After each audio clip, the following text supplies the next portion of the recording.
Ano ba yan, Tsunami? Bakit parang kanina ka pa hindi mapakali dyan? Ma, eh, hindi. Ano? Ma? Tsunami, may sakit ka ba? May masakit ba sa'yo, anak? Wala, ma. Ma, meron lang sana akong itatanong sa'yo eh. May itatanong ka lang pala. Kala ko naman kung ano nang nangyayari sa'yo. Ma. Hay nako. Tsunami, sabihin mo na nga at tatapusin ko pa tong K-drama na pinapanood ko. Ang ganda na oh. Inahiya talaga ako. May.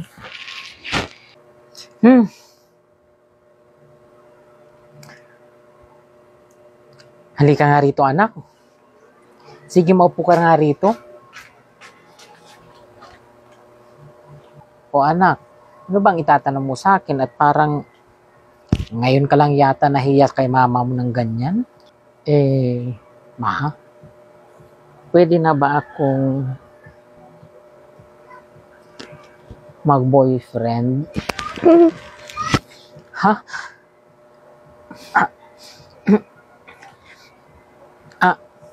Anak? Paano mo naman naisip yung mga ganyan? Ma, yung classmate ko po kasi, nakita ko yung post niya eh. Nag-post siya, may jowa na raw siya eh. Anak, hindi naman minamadali yung mga ganyang bagay. 14 ka pa lang anak eh. Bakit po yung best friend ko si Sab? May jowa na rin eh. Anak, hindi ko naman sinasabi na hindi ka pwedeng magjowa. Ang sa akin lang naman, sa tamang panahon anak, mag-focus ka muna sa pag-aaral mo. Ima, may crush na po ako eh. Okay lang naman ang magka-crush anak. Kasi normal naman yan sa mga teenager na katulad mo. Pero, wag lang sana yung masyadong seryoso agad. Gawin mo lang sanang inspirasyon muna anak. Yung pampakilig, ganun. Hindi ko po siya pwedeng sabihin na crush ko siya. Anak, di ba? Dito kasi sa atin, hindi magandang tingnan pag babae ang naunang magtapat sa isang lalaki, di ba? Kapag ang babae ang unang magpahayag ng nararamdaman, hindi siya magandang tingnan, di ba? Bakit po dyan sa pinapanood nyo, ma? Babae rin naman nauna dyan. Tsaka, naging sila pang anong lalaki. Ha?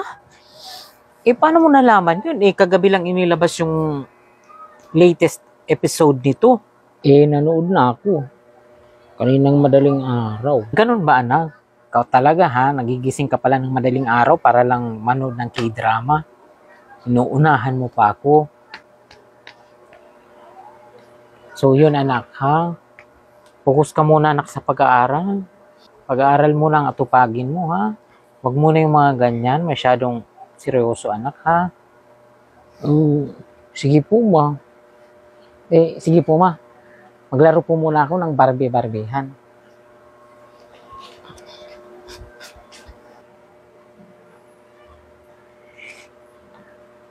Barbie? Masyado yun man yatang naging bata. Ito talagang anak ko na to. Kung ano-anong naiisip. Ay nako, ang hirap pala pag ganito na. Dalagitan na yung anak.